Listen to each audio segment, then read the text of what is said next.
Hi అండి, నమస్తే. నేను మీ Lakshmi. Welcome back to lucky Lakshmi చేతి వంటలు. ఈ రోజు మన కిచెన్లో వెజిటేరియన్ వాళ్ళకి ఒక మంచి స్నాక్ రెసిపీతో మీ ముందుకు వచ్చేసాను. క్యాప్సికమ్ పన్నీర్ ఫ్రైని చూపించబోతున్నాను.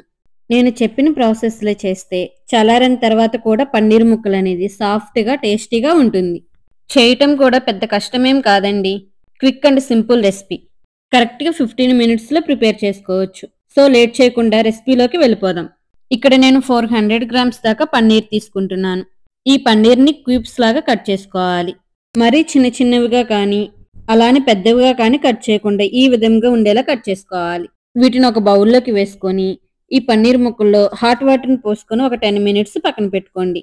ఈలోపు మసాలాని ప్రిపేర్ చేసుకోవడానికి స్టవ్ మీద ప్యాన్ పెట్టి ప్యాన్ హీట్ అయిన తర్వాత ఇందులో 1 టీ స్పూన్ మిరియాలు, 1 టీ స్పూన్ జీలకర్ర, 1 టీ స్పూన్ ధనియాలు, 1 టీ స్పూన్ సోంపు, 7-8 ఎండుమిర్చి, 2 రెమ్మల కరివేపాకు, 2 లవంగాలు, 1 యాలుక్కాయ, చిన్న దాల్చిన చెక్క ముక్క వేసి లో ఫ్లేమ్లో కలుపుకుంటూ మంచి అరోమా వచ్చే వరకు వేయించుకోవాలి.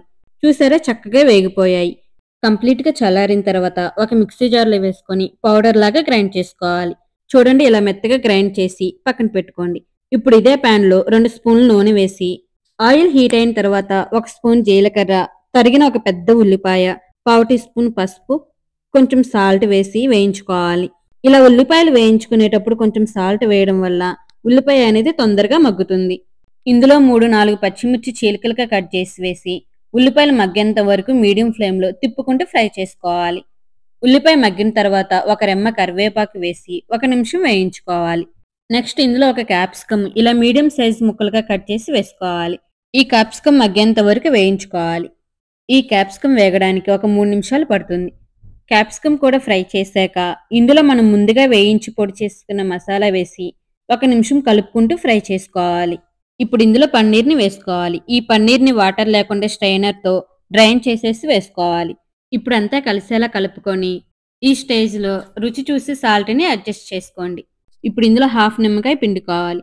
అలాగే సన్నగా తరిగిన కొంచెం కొత్తిమీర యాడ్ చేసుకుంటే yummy tasty capsicum paneer fry ready. ఈ క్యాప్సికమ్ పన్నీర్ ఫ్రైని స్నాక్గా కానీ చపాతీలోకి కానీ సైడ్ డిష్ లాగా కానీ చాలా టేస్టీగా ఉంటుంది. ఈ రెసిపీని మీరు కూడా ఇంట్లో తప్పకుండా ట్రై చేసి ఎలా వచ్చిందో కామెంట్ చేయండి. ఈ వీడియో నచ్చితే లైక్ చేసి మీ ఫ్రెండ్స్కి ఫ్యామిలీ మెంబర్స్కి షేర్ చేయండి. మరిన్ని టేస్టీ అండ్ ఈజీ రెసిపీస్ కోసం మన ఛానల్ని సబ్స్క్రైబ్ చేసుకోండి. Thanks for watching.